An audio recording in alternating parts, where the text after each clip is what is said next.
논어 자로.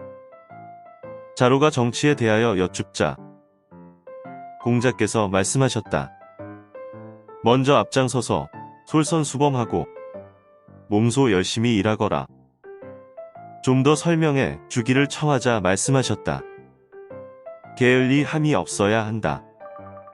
중궁이 개시의 가제가 되어 정치에 대해서 여쭙자 공자께서 말씀하셨다. 먼저 실무자들에게 일을 분담시키고 작은 잘못은 용서해 주며 현명한 인재를 등용하거라. 어떻게 현명한 인재를 알아서 등용합니까? 내가 아는 사람을 등용하거라. 내가 알지 못하는 다른 사람들이 그를 내버려 두겠느냐? 자로가 여쭈었다. 위나라 임금이 선생님을 모시고 정치를 한다면 선생님께서는 장차 무엇을 먼저 하시겠습니까? 공자께서 말씀하셨다. 반드시 명분을 바로잡겠다. 자로가 말하였다. 그런 것도 있습니까? 세상물 정 모르시는 선생님이시여. 어째서 그것을 바로잡겠다고 하십니까? 공자께서 말씀하셨다. 어리숙하구나 유자로야. 군자는 자기가 알지 못하는 것에 대해서는 대체로 가만히 내버려 두는 것이다.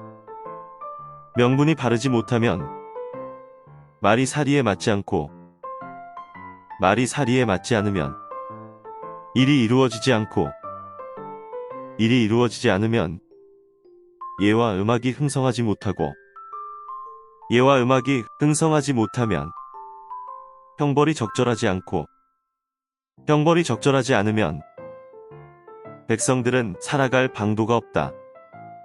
그러므로 군자는 명분을 세우면 반드시 그에 대해 말을 할 수 있고 말을 하면 반드시 실천을 할 수 있다.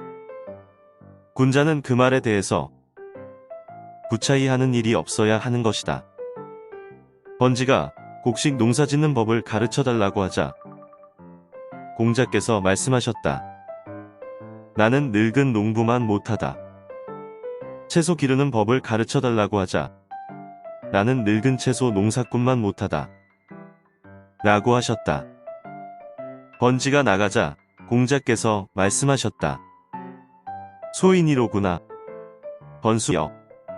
윗사람이 예를 좋아하면 백성들은 감히 공경하지 않을 수 없고 윗사람이 도의를 좋아하면 백성들은 감히 복종하지 않을 수 없으며 윗사람이 신의 의를 좋아하면 백성들이 감히 진실되게 행동하지 않을 수 없다. 이렇게 하면 사방의 백성들이 자기 아이들을 포대기에 싸서 업고 모여올 것인데 곡식 기르는 법은 어디에 쓰겠느냐? 공자께서 말씀하셨다. 시경의 시 300편을 외운다 해도 정치를 맡기면 잘 해내지 못하고 사방의 사신으로 가서도 독자적으로 대응을 할 수 없다면 비록 시를 많이 외운다고 하더라도 또한 그것이 무슨 소용이 있겠는가? 공자께서 말씀하셨다. 자기 자신이 올바르면 백성들은 명령을 내리지 않아도 자발적으로 행하고 자기 자신이 올바르지 않으면 백성들은 명령을 내려도 따르지 않는다. 공자께서 말씀하셨다. 노나라와 위나라의 정치는 형제간과 같이 상황이 비슷하다. 공자께서 위나라 공자형에 대하여 말씀하셨다. 그는 집안을 잘 다스렸다. 처음 재산이 모이기 시작하자 그런대로 필요한 만큼 모였다.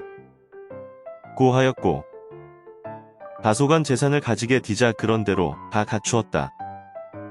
고하였고 부유하게 되자 그런대로 화려하다.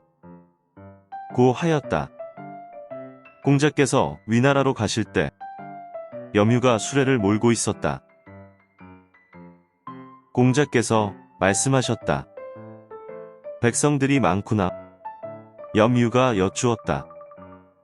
백성이 많은 다음에는 거기에 무엇을 더해 줘야 합니까? 부유하게 해 주어야 한다. 부유하게 된 다음에는 또 무엇을 더 해주어야 합니까? 그들을 가르쳐야 한다. 공자께서 말씀하셨다. 진실로 나를 써주는 사람이 있다면 1년 만에라도 어느 정도 기강을 잡을 것이고 3년이면 뭔가를 이루어낼 것이다. 공자께서 말씀하셨다. 선한 사람이 100년 동안 나라를 다스린다면 잔악한 사람들을 교화시키고 사형할 일이 없게 된다. 진실이로다. 이 말은 공자께서 말씀하셨다. 만일 왕도 정치를 행하는 사람이 있다 하더라도 반드시 한 세대 뒤에야 풍속이 인해질 것이다. 공자께서 말씀하셨다. 진실로 그 자신을 바르게 한다면 정치를 하는데 무슨 문제가 있겠는가? 그 자신을 바르게 하지 못한다면 어떻게 남을 바르게 하겠는가? 염자가 객시의 집에서 돌아와자 공자께서 말씀하셨다. 어째서 늦었느냐? 정사 가 있었습니다. 공자께서 말씀하셨다. 그 집안의 일이겠지.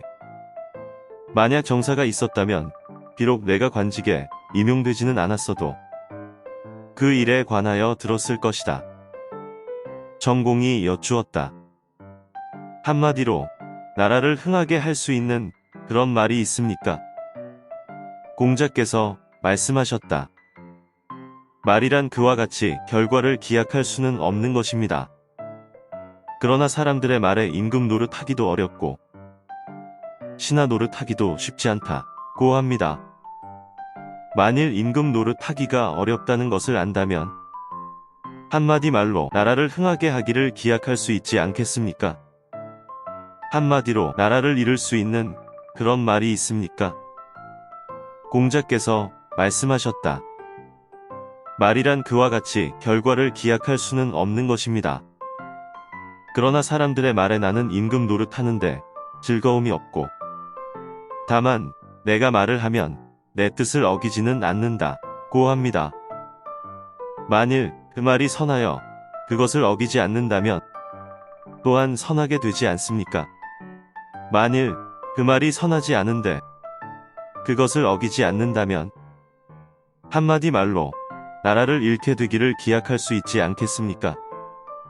석공이 정치에 대해서 여쭙자 공자께서 말씀하셨다. 가까이 있는 사람들은 기뻐하고 먼데 있는 사람들은 찾아오도록 하는 것입니다. 자아가 거보의 읍제가 되어 정치에 대해서 여쭙자 공자께서 말씀하셨다. 빨리 성과를 보려 하지 말고 작은 이익을 추구하지 말아라. 빨리 성과를 보려 하면 제대로 성과를 달성하지 못하고 작은 이익을 추구하면 큰일이 이루어지지 않는다. 석공이 공자에게 말하였다. 우리 마을에는 몸가짐이 정직한 사람이 있는데 그의 아버지가 양을 훔치자 아들이 그 일을 증언했습니다. 공자께서 말씀하셨다. 우리 마을의 정직한 사람은 그와 다릅니다. 아버지는 아들을 위해서 숨겨주고 아들은 아버지를 위해서 숨겨주지만 정직함은 바로 그러는 가운데 있습니다. 번지가 인에 대해 여쭙자 공자께서 말씀하셨다. 평소에 지낼 때는 공손하고 일을 할 때는 경건하며 남과 어울릴 때는 진심으로 대해야 하는 것이니 비록 오랑캐 땅에 가더라도 이를 버려서는 안 된다. 자공이 여쭈었다. 어떤 사람은 선비라고 할 수 있습니까? 공자께서 말씀하셨다. 자신의 행동에 부끄러워할 줄 알고 사방의 사신으로 가서도 임금의 명을 욕되게 하지 않는다면 선비라고 할 수 있다. 감히 그 다음 수준을 여쭙겠습니다. 일가 친척들이 효성스럽다고 칭찬하고 마을 사람들이 공손하다고 칭찬하는 사람이다. 감히 그 다음 수준을 여쭙겠습니다. 말에는 반드시 신의가 있고 행동에는 반드시 성과가 있다면 융통성 없는 소인이긴 할지라도 그래도 그 다음 수준이라고 할 수 있다. 요즘 정치하는 사람들은 어떻습니까? 공자께서 말씀하셨다. 아, 그릇이 작은 사람들이야. 따져 볼 가치가 있겠느냐? 공자께서 말씀하셨다. 중도를 실천하는 사람과 함께 할 수 없다면 반드시 꿈이 큰 사람이나 고집스런 사람과 함께 하리라. 꿈이 큰 사람은 진취적이고 고집스런 사람은 하지 않는 바가 있기 때문이다. 공자께서 말씀하셨다. 남쪽 나라 사람들의 말에 사람이 일정함이 없으면 무당이나 의사처럼 천한 노릇도 할 수가 없다고 하였는데 좋은 말이로다. 그 덕이 일정하지 않으면 수치스런 일을 당할 것이다 라는 말도 있다. 공자께서 말씀하셨다. 그것은 점을 치지 않아도 알 수 있다. 공자께서 말씀하셨다. 군자는 사람들과 화합하지만 부화내동하지는 않고 소인은 부화내동하지만 사람들과 화합하지는 못한다. 자공이 여쭈었다. 마을 사람들이 모두 그를 좋아한다면 어떻습니까? 공자께서 말씀하셨다. 그 정도로는 아직 안 된다. 마을 사람들이 모두 그를 미워한다면 어떻습니까? 공자께서 말씀하셨다. 그 정도로는 아직 안 된다. 마을의 선한 사람들이 그를 좋아하고 그 마을에 선하지 않은 사람들은 그를 미워하는 것만은 못할 것이다. 공자께서 말씀하셨다. 군자는 섬기기는 쉬어도 기쁘게 하기는 어렵다. 그를 기쁘게 하려 할 때 올바른 도리로서 하지 않으면 기뻐하지 않는다. 그러나 군자가 사람을 부릴 때는 그 사람의 역량에 따라 일을 맡긴다. 소인은 섬기기는 어려워도 기쁘게 하기는 쉽다. 그를 기쁘게 하려 할 때는 올바른 도리로서 하지 않더라도 기뻐한다. 그러나 소인이 사람을 부릴 경우에는 능력을 다 갖추고 있기를 요구한다. 공자께서 말씀하셨다. 군자는 느긋하되 교만하지 않고 소인은 교만하되 느긋하지 않다. 공자께서 말씀하셨다. 강직함과 의연함과 질박함과 어눌함은 모두 인에 가깝다. 자로가 여쭈었다. 어떻게 하면 선비라고 말할 수 있습니까? 공자께서 말씀하셨다. 서로 진심으로 격려하며 노력하고 잘 화합하며 즐겁게 지내면 선비라고 할 수 있다. 벗 사이에서는 서로 진심으로 격려하며 노력하고 형제들 간에는 잘 화합하며 즐겁게 지내는 것이다. 공자께서 말씀하셨다. 선한 사람이 백성들을 7년 동안 가르친다면 전쟁에 나아가게 할 수 있다. 공자께서 말씀하셨다. 백성들을 가르치지 않고서 전쟁을 하게 하는 것은 바로 그들을 버리는 것이다.